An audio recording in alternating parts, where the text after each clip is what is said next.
السلام علیکم ناظرین، تاریخ ہمیشہ بہادروں کو یاد رکھتی ہے۔ ہماری آج کی ویڈیو کا موضوع بھی ایسا ہی ایک مرد مجاہد ہے جو پیدا تو پھولوں کے شہر پشاور میں ہوا، مگر اس کی قبر ترکی میں موجود ہے اور ترکی والے اسے اپنا قومی ہیرو مانتے ہیں۔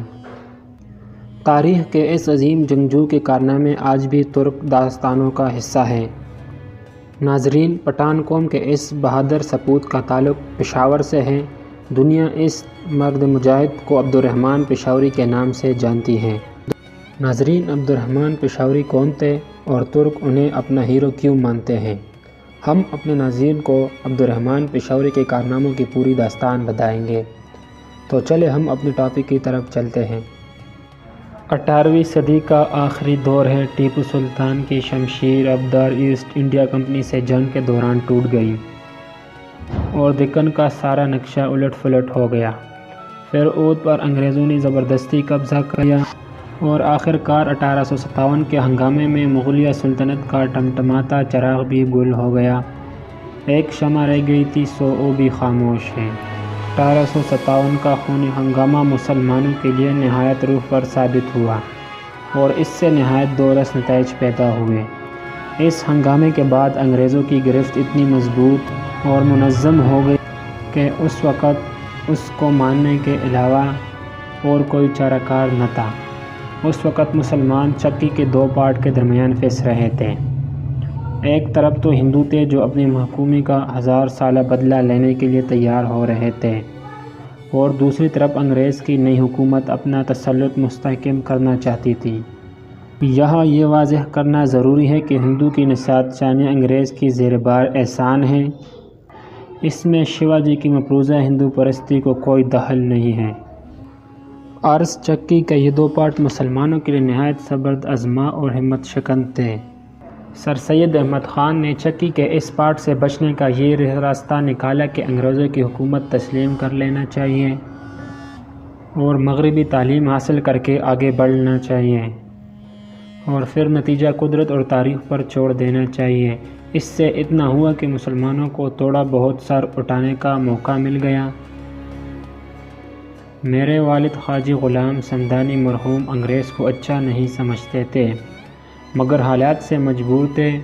وہ یہ بخوبی سمجھ گئے تھے کہ انگریزوں سے خلاصی حاصل کرنے کے لیے تعلیم جدید کا ہتھیار ضروری ہے، اور اسی غرض سے انہوں نے عبدالرحمن مرحوم کو علی گڑھ بھیجا۔ علی گڑھ میں انہوں نے کیا کارنامے انجام دیے وہ آپ اس کتاب میں پڑھیں گے۔ اس کتاب کا پہلا مسودہ جناب حفیظ ہوشیار پوری مرحوم نے تیار کیا تھا اور مجھے بالکل اس کا علم نہیں تھا۔ ہوا یوں کہ میرے بڑے بھائی حاجی محمد امین صاحب مرحوم نے لاہور سے جسٹس شیخ عبدالقادر سے بھائی عبدالرحمن مرحوم کی سوا عمری شائع کرنے کا خیال ظاہر کیا اور ان سے کسی ایسے شخص کی مدد مانگی جو اس کام کو بخوبی انجام دے سکتا ہو۔ شیخ صاحب نے حفیظ ہوشیار پوری کا نام لیا۔ حفیظ صاحب اس وقت گورنمنٹ کالج لاہور میں MMA کے طالب علم تھے، مگر شیخ صاحب ان کی اعلیٰ صلاحیت سے واقف تھے۔ بھائی حاجی امین نے بھائی عبدالرحمن کی بابت بہت کچھ باتیں حفیظ صاحب کو بتائی۔ ان معلومات کی بنا پر حفیظ صاحب نے کوئی 50 صفحوں کا ایک خط تیار کیا، مگر اس اثناء میں بھائی امین کا انتقال ہو گیا اور وہ خاکہ یوں ہی حفیظ صاحب کے پاس پڑا رہا۔ کئی سال کا ذکر ہے کہ حفیظ صاحب مرحوم اور دوسرے دوستوں کو میں نے اپنے نارتھ ویسٹرن ہوٹل میں کھانے کی دعوت دی۔ بعد طعام حفیظ مرحوم میرے کمرے میں طاق پر رکھی ہوئی تصویر دیکھنے لگے۔ ایک تصویر کے گروپ میں مصطفیٰ کمال پاشا کی تصویر دیکھ کر پوچھنے لگا کہ اس تصویر میں کون کون لوگ ہیں؟ یہ وہی تصویر ہے جو اس کتاب میں شائع کی جا رہی ہے۔ جب میں نے بتایا کہ اس میں میرے بڑے بھائی عبدالرحمن مرحوم بھی کھڑے ہیں تو ان کو سخت تعجب ہوا اور کہنے لگے کہ میں نے تو ان کی سوا عمری کا ایک خاکہ حاجی محمد امین کی ماں پر تیار کیا ہے، لیکن اب اس کا کوئی مصرف نہیں معلوم ہوتا۔ یہ بتا کر انہوں نے کہا کہ چونکہ آپ ان کے چھوٹے بھائی ہیں، یہ خاکہ آپ لیجئے۔ اس کے کئی دن بعد وہ حقہ مجھے دے گئے۔ خوش قسمتی سے جناب ابو سلمان صاحب شاہجہان پوری lecturer government national college Karachi سے ملاقات ہوئی، اور جب میں نے ان سے بھائی عبد الرحمن مرحوم کی سوانح عمری شائع کرنے کا خیال ظاہر کیا تو وہ ہر کلمی امداد کے لیے تیار ہو گئے۔ انہوں نے حفیظ ہوشیار پوری مرحوم کے احاطے کو نظر میں رکھ کر بڑی محنت اور کاوش سے بھائی مرحوم کی سوانح عمری مرتب کر ڈالی۔ میں ان کا بہت شکر گزار ہوں۔ اس کے علاوہ میں خواجہ عبدالوحید صاحب سابق سیکرٹری ادارہ معارف اسلامیہ لاہور کا بھی ممنون ہوں کہ انہوں نے باوجود اپنی ناسازی طبیعت کے پیش لفظ لکھنا منظور کیا۔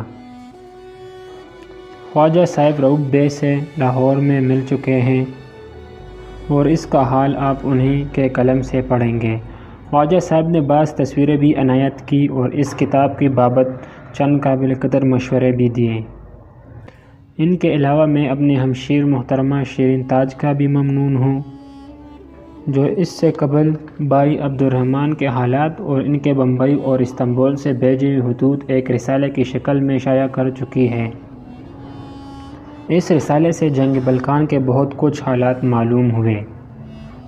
آخر میں اپنے عزیز دوست ڈاکٹر ریاض الحسن کا شکریہ ادا کرنے کے لیے میرے پاس الفاظ نہیں، جنہوں نے نہ صرف ایک دباچہ لکھا بلکہ اپنی معلومات سے کتاب کی قدر و قیمت میں اضافہ کیا۔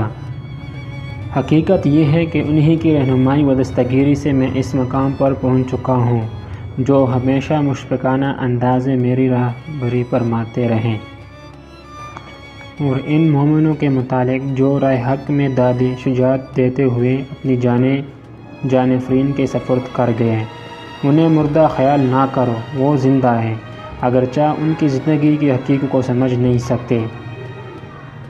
19ویں صدی کے دوران ہندوستان میں بعض تحریکیں ایسی تھیں جن کا مقصد اس براعظم میں انگریزوں کا تسلط ہمیشہ کے لیے قائم کرنا تھا۔